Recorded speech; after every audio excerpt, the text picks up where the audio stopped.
देखिए, बड़ा दुखद है जिस व्यक्ति को लेकर के भूपिंदर सिंह हुड्डा ने नेशनल हॉर्टिकल्चर मिशन के लिए एक पद की रचना की थी। तुरंत चुनाव आने की वजह से वो तो अपने मिशन में कामयाब नहीं हो सके थे, लेकिन हमारी सरकार ने उस पद को समाप्त कर दिया था। लेकिन प्रेजेंट फिर हमारा कृषि मंत्रालय की ओर से उस पद की रचना की गई और उसमें जो है ना, उसी व्यक्ति को जिसको भूपिंदर सिंह हुड्डा लगाना चाहते थे, उसी व्यक्ति को फिर इस सरकार में भी जगह दी गई।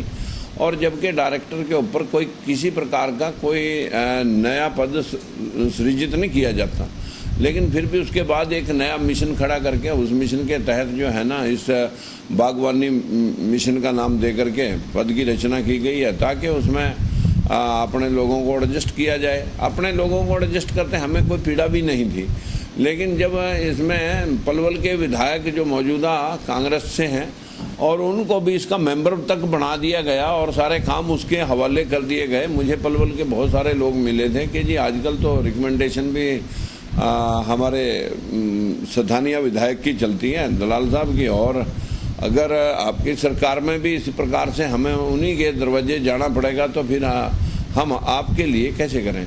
मुझे लगा कि राजनीति से ऊपर उठ करके अगर हम अपने कार्यकर्ताओं को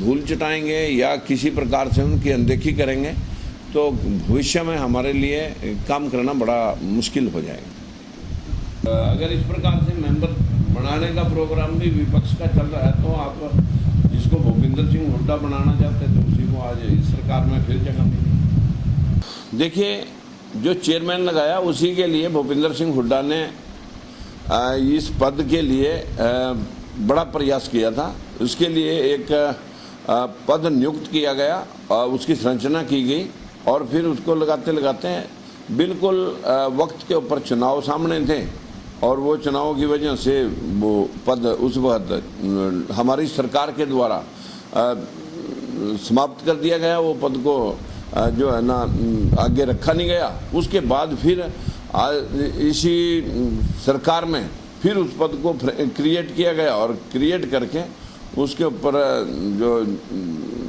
सरावत जी हैं उनको लगाया गया। उसी की सिफारिश हुड्डा जी कर रहे थे, उसी की सिफारिश आज हुई है।